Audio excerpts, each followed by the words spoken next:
सर्वांना नमस्कार. मी तृप्ती. आज आपण जाणून घेणार आहोत राशीचक्रातील सर्वात संवेदनशील, प्रेमळ, परोपकारी आणि आध्यात्मिक प्रवृत्तीची रास म्हणजे मीन रास. आज आपण मीन राशीचे पुरुष कसे असतात यांची माहिती अगदी साध्या सोप्या भाषेत समजून घेत आहोत. जर आपण आकाशात पाहिलं तर आकाशात नक्षत्रांनी युक्त दोन उलट सुलट माशांची आकृती म्हणजे मीन राशी होय. कर्तृत्वाने थोडी कमी असलेली मीन राशी ही निरुपद्रवी राशी आहे. या राशीचे लोक थोडेसे भित्रे असू शकतात. जलतत्वाची राशी असल्यामुळे हे लोक हळवे, दानी, प्रामाणिक आणि परोपकारी असतात. मीन राशी चंद्र कुंडलीकडून किंवा लग्नामध्ये म्हणजे लग्न कुंडलीकडून जर मीन लग्न किंवा मीन राशी असेल तर हे जातक धार्मिक वृत्तीने ओतप्रोत भरलेले असतात. उत्तम आदरातिथ्य करणारे, समोरच्या व्यक्तीला योग्य तो मान सन्मान देणारे, सामाजिक नियमांचं पालन करणारे हे असतात. हे लोक कमालीचे आस्तिक असतात. देवावर यांची नितांत श्रद्धा असते. धर्म परंपरांचे पालन करणारी ही माणसं असतात. कारण काही गुरु महाराजांची मीन राशी आहे. कूटनीती, षडयंत्र यात त्यांची रुची अजिबात नसते. या गोष्टी त्यांना जमतच नाही. त्यांचा स्वभाव हा अत्यंत दयाळू, परोपकारी असतो. मीन लग्नाचे जातक हे बुद्धिमान, नवीन विचारांचे शोधक असतात. त्यामुळे यांच्या विचारांनी इतर लोक सदैव प्रभावित राहतात. हे कसं बोलायचं हे जर शिकायचं असेल तर आपण नक्की मीन राशीच्या लोकांकडून शिकू शकता. विशेष म्हणजे हे लोक चिंतनशील असतात. सगळ्यांसोबत विनम्रतेने व्यवहार करतात. सर्वांशी प्रेमाने संबंध बनवतात. हा त्यांचा मुख्य गुणधर्म आहे. मीन लग्नाचे लोक लेखक असू शकतात, कवी मनाचे असतात. त्यामुळे त्यांना समाजात लोकप्रियता, मान सन्मानही प्राप्त होतो.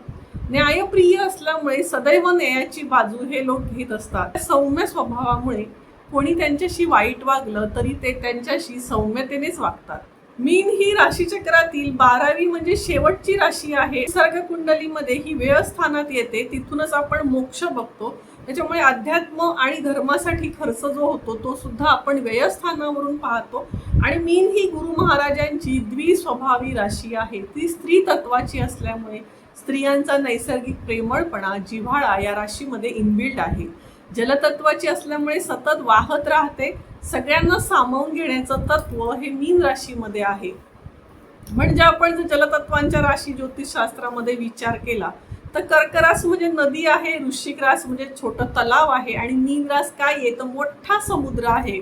अशा म्हणजे समुद्र काय करतो, नदी, नाले, ओढे सगळ्यांना समुद्र आपल्यामध्ये सामावून घेतो. त्याप्रमाणे मीन पुरुषांना सर्व प्रकारची लोक भेटतात. त्यांच्या जवळची स्वतःची दुःख सांगतात आणि ते निघून जातात. पण मीन पुरुष काय करतो, त्यांची दुःख स्वतःची दुःख म्हणून विचार करत बसतो आणि इथेच त्यांचा प्रॉब्लेम सुरू होतो.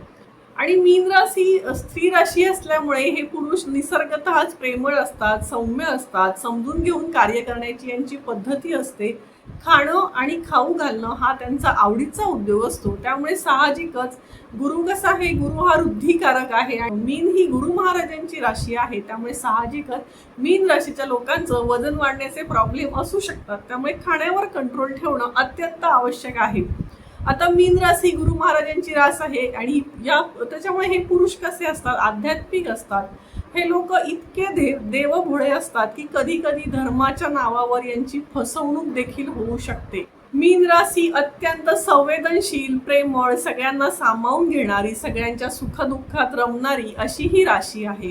तेव्हा ते अत्यंत जबाबदार असतात. विशेषतः त्यांचं संततीवर त्यांचं खूप प्रेम असतं. मुलासाठी ते त्यांच्या काहीही करायला तयार होतात. भाग्योदयाच्या दृष्टीने सांगायचे झालेस मीन पुरुषांचा भाग्योदय वयाच्या 26व्या वर्षी होतो. त्यानंतर दर 8 वर्षांनी त्यांचा भाग्योदय हा होत असतो.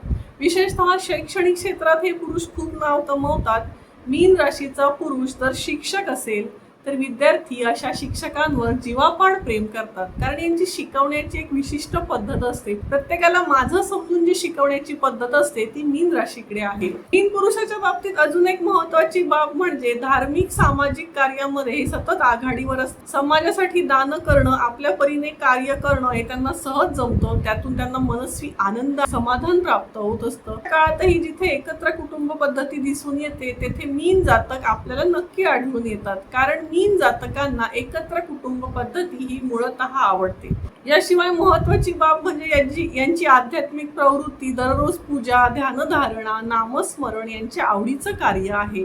आणि जर मीन पुरुषांच्या विवाहाच्या बाबतीत सांगायचं झालं तर मीन राशीच्या पुरुषांनी तूळ राशीशी चुकूनही विवाह करू नये, कारण ज्योतिषशास्त्रामध्ये मीन आणि तूळ या राशींचं षडाष्टक आहे. कारण मीन काय आहे तर गुरु महाराजांची रास आहे आणि तूळ काय आहे तर शुक्राची राशी आहे. त्याच्यामुळे स्वभावामध्ये मतभिन्नता प्रचंड येते. कारण गुरु आणि शुक्र याच्यामध्ये ज्योतिषामध्ये निसर्गतः शत्रुत्व सांगितलेलं आहे. त्याच्यामुळे मीन पुरुषांनी तूळ राशीशी विवाह टाळावा असे ज्योतिषशास्त्रात आपल्या पूर्वासुरींनी सांगितलेलं आहे.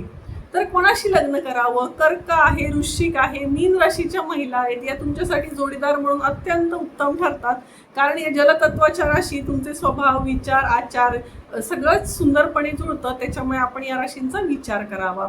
मीन पुरुषांच्या आपल्या जोडीदाराकडून फार अपेक्षा असतात. जोडीदाराने प्रेमळ असावं, हसून खेळून राहावं, त्यांच्या सगळ्या इच्छा पूर्ण कराव्यात, त्यांच्या सोबत त्यांना हवं तसं राहावं. या इच्छांमुळे कधीतरी तुमच्या नात्यांमध्ये प्रॉब्लेम येऊ शकतात.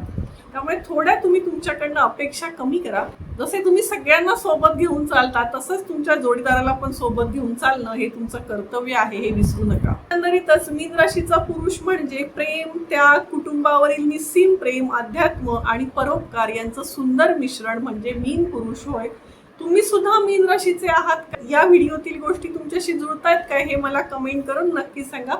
धन्यवाद. जय ज्योतिष.